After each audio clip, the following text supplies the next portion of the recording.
Hello everyone, कैसे हैं आप सभी। उम्मीद करता हूं सभी स्वस्थ होंगे, ठीक होंगे, आपकी पढ़ाई भी सुचारू रूप से चल रही होगी। प्यारे बच्चों, जो हमारा प्रत्यय चल रहा है तो उस प्रत्यय के अंतर्गत हम लोगों ने पढ़ा कि प्रत्यय दो प्रकार का होता है, कृत प्रत्यय और तदित प्रत्यय। यह हम लोगों ने दोनों में अंतर भी समझ लिया था कि कैसे समझेंगे कृत प्रत्यय है या इसमें तदित प्रत्यय, यानी किसी भी शब्द में यदि प्रत्यय हम लोग निकाल दें और जो धातु बचता है यानी जो शब्द बच रहा है उसमें ना प्रत्यय जोड़ दें और एक सामान्य क्रिया का निर्माण हो जाए तो वह कृत प्रत्यय होगा। और यदि ना जोड़ने से सामान्य यानी साधारण क्रिया का निर्माण नहीं होता है तो वह क्या होगा, तदित प्रत्यय होगा। तो हमारा टॉपिक कौन सा चल रहा था, हमारा टॉपिक चल रहा था प्यारे बच्चों प्रत्यय। अब एक छोटा सा नियम और ध्यान रखना है आप लोगों को। क्या ध्यान रखना है, ध्यान से सुनना। क्या कि प्रत्यय का प्रथम वर्ण, प्रत्यय का प्रथम वर्ण यदि स्वर है, ध्यान सुनना, प्रत्यय का प्रथम वर्ण स्वर है तो वह शब्द के अंतिम वर्ण में मात्रा के रूप में लग जाएगा। और यदि प्रत्यय का प्रथम वर्ण व्यंजन है तो वह शब्द के अंत में संयोग के रूप में जुड़ जाता है। यानी स्वर होगा प्रत्यय का प्रथम वर्ण तो वह मात्रा के रूप में लग जाएगा शब्द के अंत में, और यदि व्यंजन है तो वह संयोग के रूप में जुड़ जाएगा। जैसे मैंने क्या कहा, प्रत्यय का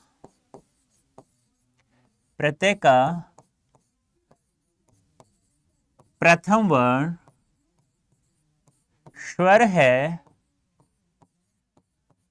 तो वह शब्द के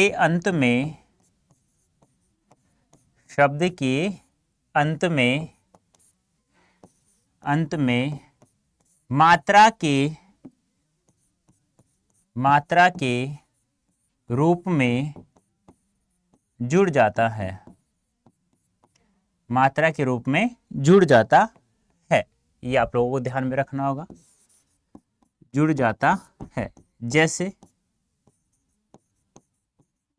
जैसे देखो, पद धातु में मैंने आई प्रत्यय जोड़ा तो मैंने क्या कहा, यदि प्रत्यय का प्रथम वर्ण, ध्यान से सुनना, यदि प्रत्यय का प्रथम वर्ण स्वर है तो वह शब्द के अंत में मात्रा के रूप में जुड़ जाएगा। तो ढ है, ढ में आ जुड़ जाएगा तो ढ का क्या हो जाएगा, ढा हो जाएगा। तो क्या हो जाएगा, पढ़ाई। समझ में आया या नहीं आया, आया या नहीं आया। देखो एक बार वापस देखो, जैसे कि मान लो शब्द है समाज, अब मैं इसमें एक प्रत्यय जोड़ता हूं। देखो प्रत्यय का प्रथम वर्ण स्वर है तो वह शब्द के अंत में मात्रा के रूप में जुड़ जाएगा, तो जय में ई की मात्रा लग जाएगी तो क्या हो जाएगा, सामाजिक। अब ये बाद में समझाऊंगा कि स का सा कैसे हुआ, ठीक है। तो इतना ही ध्यान रखना, यदि प्रत्यय का प्रथम वर्ण स्वर है तो वह मात्रा के रूप में जुड़ जाएगा शब्द के अंत में, और यदि व्यंजन है तो वह संयोग के रूप में जुड़े। संयोग जानते हो ना, जैसे सीता धन राम, तो जो का त्यों जोड़ दें तो उसे क्या कहा जाता है, सीताराम हो जाएगा तो संयोग कहलाएगा ये। जैसे देश धन प्रेम, देश प्रेम हो जाएगा तो क्या कहलाता है, संयोग कहलाता है। समझ में आया। जैसे कि मान लो आ गया कोई भी शब्द हो, ऐसा नहीं है ये दो चार ही शब्द है, एक्स वाई जेड, आप लोग कैसा भी शब्द होगा ना आपके सामने तो आप लोग केवल उसका प्रथम वर्ण देखना है। स्वर है तो उसे मात्रा के रूप में, सीधी सी बात है, मात्रा के रूप में ऑटोमेटिक लग जाएगा, और यदि व्यंजन है तो वो ज्यों का त्यों जुड़ जाएगा। और यदि प्रत्यय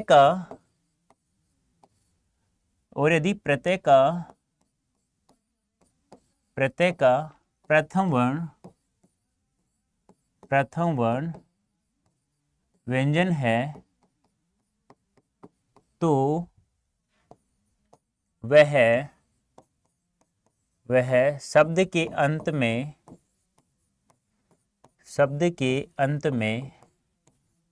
संयोग के रूप में जुड़ जाता है, संयोग के रूप में जुड़ जाता है। संयोग जानते हो ना, इन दो शब्दों को जोड़ दें और उस शब्द के अर्थ ध्वनि आदि में कोई परिवर्तन न हो उसे संयोग कहा जाता है, जुड़ जाता है। जैसे देखो मोर है, इसमें मैंने नी प्रत्यय जोड़ा तो नी क्या है, न क्या है, व्यंजन है, सीधी सी बात है, तो क्या हो जाएगा, मोरनी। जैसे कि मान लो सुंदर है, सुंदर। ठीक है, तो इसमें ता प्रत्यय जोड़ूंगा तो क्या हो जाएगा, सुंदरता हो जाएगा। जैसे मनुष्य है, तो वह प्रत्यय जोड़ता हूं तो क्या हो जाएगा, मनुष्य, मनुष्यत्व। जैसे पशु है, इसमें ता प्रत्यय जोड़ूंगा तो पशुता हो जाएगा, त्व प्रत्यय जोड़ूंगा तो पशुत्व हो जाएगा। तो ये आप लोगों को ध्यान में रखना है। क्या कहा मैंने, यदि प्रथम वर्ण स्वर है तो मात्रा के रूप में, जैसे देखो धन है, इसमें मैं एक प्रत्यय जोड़ता हूं तो ई स्वर है तो इसमें मात्रा के रूप में आ जाएगा, तो क्या हो जाएगा, धनिक हो जाएगा। कर सकते हैं आप लोग ऐसे, वेरी गुड। आगे देखिए, अब मैंने आप लोगों को समझाया था कि प्रत्यय दो प्रकार का होता है, कृत प्रत्यय और तदित प्रत्यय। अब जो प्रत्यय मैंने दो प्रकार का आप लोगों को बताया था, एक कृत और एक तदित। अब जो कृत प्रत्यय होता है ना, आपसे पूछा जाए कृत प्रत्यय कितने प्रकार का होता है, तो ध्यान रखना कुल कितने प्रकार का होता है, 5 प्रकार का होता है कृत प्रत्यय। अब आपसे पूछ लिया जाए कि बताइए तदित प्रत्यय कितने प्रकार का होता है, तदित प्रत्यय कितने प्रकार का होता है, तो कितने प्रकार का होता है, 6 प्रकार का। अब ये जो 6 प्रकार है, ये आपकी एनसीईआरटी जो बुक है उसके अकॉर्डिंग है, ध्यान से समझना ये सब। वैसे तदित प्रत्यय जो होता है वह मूल रूप से 7 प्रकार का होता है। वैसे कुल तदित प्रत्यय की बात करें तो कुल कितने प्रकार का होता है, ये 28 प्रकार का होता है। लेकिन हमें 7 और 28 ध्यान में नहीं रखना है बेटा, हमें केवल क्या याद रखना है, हमें 6 प्रकार याद रखना, नाम याद रखना है। आगे मैं समझा दूंगा कैसे हम लोग पहचानेंगे, कैसे नहीं पहचानेंगे। ठीक है, पहले तो सबसे बड़ी बात क्या है, ये 5 प्रकार कौन कौन से, यही नाम याद होने चाहिए। उसके बाद की बात है कि कैसे हम लोग पहचानेंगे। ऐसे ही ये जो 6 होते हैं, ये 6 होते हैं, ये 6 के 6 नाम याद होने चाहिए, तभी हम लोग आगे चर्चा करेंगे कि कैसे कैसे ये पहचाना है कि ये कौन सा प्रत्यय है, ये कौन सा प्रत्यय है। अब देखो, जो कृत प्रत्यय होता है वो 5 प्रकार का होता है, कि नाम कैसे याद रखेंगे। नंबर 1 कृत्रि प्रत्यय, कृत्रि प्रत्यय,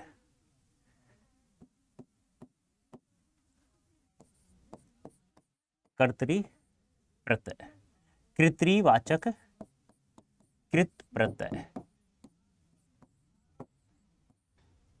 नंबर 2 कर्मवाचक कृति प्रत्यय, करण भाव और क्रिया, याद हो जाएगा। एक बार देखो, नंबर 1 कृत्रिवाचक कृत प्रत्यय, नंबर 2 कर्मवाचक, नंबर 3 करण, नंबर 4 भाव, नंबर 5 है हमारा क्रियावाचक कृत प्रत्यय। अब याद करें कैसे, अब देखो याद करने का एक तरीका, मैं जैसे बोल रहा हूं वैसे याद रखना है आप लोगों को। ऐसे याद रखना ट्रिक्स में, कैसे, कृत्रि ने कर्म को करण के लिए भाव को क्रिया बना दिया। एक लाइन में लिख लेना, कैसे, कृत्रि ने कर्म को करण के लिए भाव को क्रिया बना दिया। क्या याद रखोगे, कृत्रि ने कर्म को करण के लिए भाव को क्रिया बना दिया, याद हो जाएगा। जैसे आप लोग याद करते हो ना, कारक, कर्ता ने कर्म को करण से संप्रदान के लिए अपादान से अलग होने के अर्थ में संबंध का के किया, ऐसे कर्ता जो कारक होते हैं वो हम लोग याद करते हैं, उनके कारक चिन्ह याद करते हैं। वैसे ही एक ट्रिक्स मैंने बनाई है कि आप लोग भूलो नहीं कि कृत्रिवाचक कृत प्रत्यय जो 5 प्रकार का होता है वो उसे याद कैसे करें। तो नंबर 1 कृत्रि ने कर्म को करण के लिए भाव को क्रिया बना दे, याद हो जाएगा। अब ऐसे ही हमें इन 6 याद रखना है, तो यहां से 2 उठा लो, कौन कौन से, नंबर 1 उठा लो, देखो यहां क्रम संख्या डाल देता हूं, 1 और 4 उठा लो जो कहते हो। तो नंबर 1 कौन सा है, कृत्रिवाचक तदित प्रत्यय, याद हो जाएगा। नंबर 2 भाववाचक तदित प्रत्यय, यहां तक याद हो गया। किसी को दिक्कत तो बताइए जल्दी से मुझे, यहां तक याद हो गया सभी को, कोई दिक्कत है। 2 उठा लिया हमने, पहला और चौथा उठा लिया। अब देखो मुझे एक बात बताओ ईमानदारी से, इस संसार में आज तक जो भी युद्ध हुआ, चाहे तो महाभारत हो, चाहे वो आजकल की घर की लड़ाई क्यों ना हो, किसके कारण होती है? ईमानदारी से बताना मुझे, ईमानदार था। आज जो झगड़ा होता है किसी भी घर में किसके कारण होता है? जिसके बिना इंसान की गृहस्थी चल भी नहीं सकती, जिसके बिना इंसान रह भी नहीं सकता, सीधी सी बात है भाई। तो कौन है वो? स्त्री। यानी कि इस संसार में जो भी झगड़ा होता है ना, आज के जमाने में या पहले महाभारत, कोई सा भी युद्ध देख लो, अलाउद्दीन खिलजी क्यों आया था सभी को पता है। तो ये जो झगड़ा हुआ ना, सबसे एक जड़ है जिसका नाम है स्त्री। तो लिख दो स्त्री। तो स्त्रीवाचक तदित प्रत्यय। कोई दिक्कत है? यानी कि यह संसार बिना स्त्री के नहीं चल सकता। नीचे से चल रहे हम लोग, देखो 1 2 3 4 5 और 6। पहले दो याद किया हमने, पहला और चौथा, ये तो याद हो गया हमें। कीर्ति ने कर्म को करण के लिए भाव को क्रिया बना दिया, सीधी सी बात होगी। अब मैंने कहा कि तद्धित प्रत्यय जो 6 प्रकार का होता है एनसीईआरटी के अकॉर्डिंग, वही हमें याद रखना है। वो कैसे याद रखें? तो नंबर मैंने कहा नंबर 1 उठा लो, नंबर 4 उठा लो, कीर्ति और भाव उठा लिया। कैसे याद रखोगे? ऐसे, कीर्ति ने कर्म को करण के लिए भाव को क्रिया बना दिया, पहला और चौथा उठा लिया। अब मैंने कहा फिर नीचे से आ जाइए। मैंने कहा यह संसार में जो भी आज तक झगड़ा लड़ाई हुई है, या आजकल वर्तमान में कोई भी लड़ाई देख किसी भी घर में, किसके कारण होती है? स्त्री के कारण। और हम लोग डायरेक्ट ऐसे भी कह सकते हैं यह संसार बिना स्त्री के चल भी नहीं सकता। तो नंबर 1 ले लिया, स्त्रीवाचक तद्धित प्रत्यय। अब ये बताओ, किसी भी मनुष्य के जीवन में स्त्री आ गई यानी शादी हो गई, सीधी सी बात है। किसी को प्यार हो गया, प्यार रंग होने के बाद में शादी होती है, सीधी सी बात है ना। तो शादी होगी तो क्या होगा? सीधी सी बात है, बच्चा होगा, सीधी सी बात है। तो नंबर 5 हो गया संतानवाचक तद्धित प्रत्यय। अब इसका दूसरा नाम और है अपत्यवाचक तद्धित प्रत्यय। ये भी ध्यान रखना, पूछा गया है पत्यवाचक तद्धित, ये पूछा गया है तद्धित प्रत्यय कि संतानवाचक तद्धित प्रत्यय को किस नाम से, किस अन्य नाम से जाना जाता है? तो अपत्यवाचक तद्धित प्रत्यय, यानी कि संतान को अपत्यवाचक। ठीक है। अब काफी बार क्या होता है, स्त्री भी जीवन में आ गई, संतान भी हो गई। काफी बार क्या होता है, संतान जो होती है वो नालायक निकल जाती है। निकलती है नहीं निकलती है? जल्दी बताओ। जिसे कहा जाता है हीनता, हीनतावाचक तद्धित प्रत्यय। इसी का दूसरा नाम है लघुतावाचक तद्धित प्रत्यय। इसी का तीसरा नाम है औनतावाचक तद्धित प्रत्यय। औनतावाचक तद्धित प्रत्यय याद हो गया। देखो, स्त्री आ गई जीवन में, संतान हो गई। अब काफी बार संतान क्या होती है, नालायक निकल जाती है। हीन यानी क्या होता है? कमी। ऊन यानी क्या होता है? कमी। लघु यानी क्या होता है? कमी। अब किसी इंसान में कोई कमी होती है तभी तो कोई नालायक हो जाता है ना।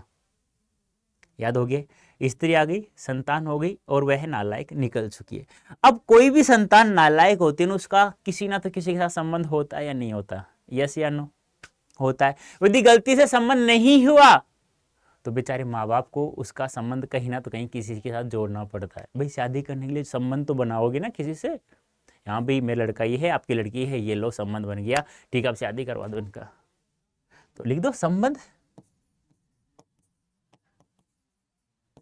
वाचक तद्धित प्रत्यय। बोलो याद हुआ या नहीं हुआ? ईमानदारी से बताना कि याद हुआ या नहीं हुआ। देखो, नंबर 1 पहला उठाया उधर से और चौथा उठाया। कीर्ति ने कर्म को करण के लिए भाव को क्रिया बना। देखो, मैं बार बार इसे क्यों रिपीट कर रहा हूं, क्योंकि ऐसे पूछा निम्नलिखित में से कौन सा प्रत्यय कृतवाचक तद्धित कृतवाचक प्रत्यय का भेद नहीं है। यानी कि निम्नलिखित में कौन सा भेद कृतवाचक यानी कृत प्रत्यय का नहीं है, निम्नलिखित में से कौन सा भेद तद्धित प्रत्यय का नहीं है। इस प्रकार से आपसे सवाल पूछा जाता है। या बेमेल छांटिए, असुमेलित छांटिए। इसलिए बार बार मैं कह रहा हूं याद रखना कैसे, कीर्ति ने कर्म को करण के लिए भाव को क्रिया बना दिया। अब इधर 6 कैसे याद करेंगे? इधर से पहला और चौथा उठा लेंगे, फिर काउंटिंग लिख देंगे। अब याद रखेंगे कि इस संसार में लड़ाई झगड़ा किसके कारण हो रहा है संसार में, या घर में, प्रत्येक घर में स्त्री कारण। और बिना स्त्री के यह संसार चल भी नहीं सकता, बिना मनुष्य इससे आगे, मतलब इसी से संसार वंश चलता है, सीधी सी बात है। अब स्त्री आ गई, स्त्री कैसे आएगी? शादी होगी, सीधी सी बात है, या प्यार व्यार वगैरह जो भी तुम जानते हो। फिर स्त्री जीवन में आ गई तो सीधी बात संतान होगी या नहीं होगी? होगी। नंबर 5 संतान हो गया। अब तुम्हें पता है कि संतान होगी अब काफी बार संतान क्या हो जाती है, नालायक निकल जाती है। अब नालायक कब होती है, जब उसमें कोई कमी होगी। तो कमी को क्या यहाँ किस किस नाम से, ऊन, हीन, लघु के नाम से दर्शाया गया। अब आपको पता है जो संतान नालायक हो जाती है, लायक नहीं होती है, तो उसका संबंध कहीं ना तो कहीं किसी के साथ होता है ना। यदि नहीं होता है तो माँ बाप को करना पड़ता है बेचारों को, सीधी सी बात है। तो फिर हो गया संबंधवाचक तदित प्रत्यय। याद रखना, ये एक तो अन्य नाम याद रखना है, एक इनके तीनों नाम याद रखने हैं, ठीक है, स्त्रीवाचक तदित प्रत्यय। तो यहाँ तक समझ में आया नहीं है, आ गया होगा उम्मीद करता हूँ। अब प्यारे बच्चों, मैं बार बार आप लोगों से कहता हूँ, ऐसे ही ट्रिक्स के साथ में आप लोग पढ़ना चाहते हैं तो आप लोग, मैं बार बार कहता हूँ, इस कोड का प्रयोग करके आप लोग देखो, जितने बैच हैं हमारे, जैसे अभी अभी अर्जुन बैच स्टार्ट हुआ है, आप लोगों को पता है ना, अर्जुन बैच स्टार्ट हुआ है, नहीं हुआ, हुआ है ना, यस या नो, अर्जुन बैच स्टार्ट हुआ है। अब अर्जुन बैच, श्रेष्ठा बैच,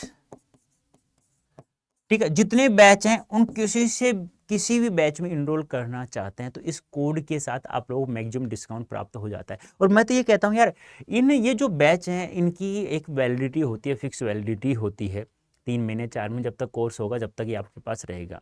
अब मैं चाहता हूँ कि यार अब की बार आप लोग क्लास 12th की भी तैयारी कर रहे हो और CUET की भी तैयारी कर रहे हो, तो मैं चाहता हूँ दोनों की एक साथ तैयारी करें और हम लोग आपकी करवाएं कि 12th क्लास में हम लोग 95% अधिक अंक दिलाएं आप लोगों को, और CUET में भी आप प्रत्येक सब्जेक्ट में 100% दिलाएं, जिससे आप लोग एक नॉर्थ कैंपस का जो भी आप लोग सपना जिस कॉलेज का लिया है वही कॉलेज आपको दिलाएं। तो इसके लिए आप लोग है ना, इनको इनमें यूज न करके, ये इनका एक फिक्स वैलिडिटी है, एक ऐसा पैक है हमारे पास जिसे हम लोग कहते हैं महापैक, कि आपके एग्जाम तक आपके पास रहेगा। और ये जितने बैच हम लोग लॉन्च करते हैं ये सब इसके साथ फ्री ऑफ कॉस्ट मिलते हैं। तो इस महापैक की सहायता से आप लोग ज्वाइन कर सकते हैं। कैसे ज्वाइन होना है कैसे नहीं, मैं आज 35वां पार्ट से हमारा यानी भाग 35 है, तो मैंने 34 33 32 सभी में मैंने बताया कैसे हम लोग महापैक में इनरोल करेंगे, डिफरेंट क्या है इन बैच में और महापैक में डिफरेंट क्या है, विद बुक में विदाउट बुक में क्या डिफरेंस, मैंने सभी में बताया है। तो उम्मीद करता हूँ आप लोग देखेंगे और आपको पता चल जाएगा कैसे महापैक में इनरोल करना है। तो आप लोग Y551 कोड यूज करके आप लोग हमारे साथ जुड़ जाइए, क्योंकि हम लोग क्लास 12th भी तैयारी करवाएंगे आप लोगों को और CUET की भी तैयारी कराएंगे, कहाँ, महापैक में। तो जल्दी से आप लोग आ जाइए, इनरोल करें। बहुत सारे बच्चे पहले ही आ चुके हैं, आप पीछे ना रहें, तो अभी से आप लोग ज्वाइन करें। तो अभी क्या, अभी यूज करो ना, जैसे सेशन फिनिश हुआ और यूज कर लो, कोड आ जाइए हमारे पास में। तो प्यारे बच्चों, अभी के लिए इतना ही, धन्यवाद, थैंक यू सो मच।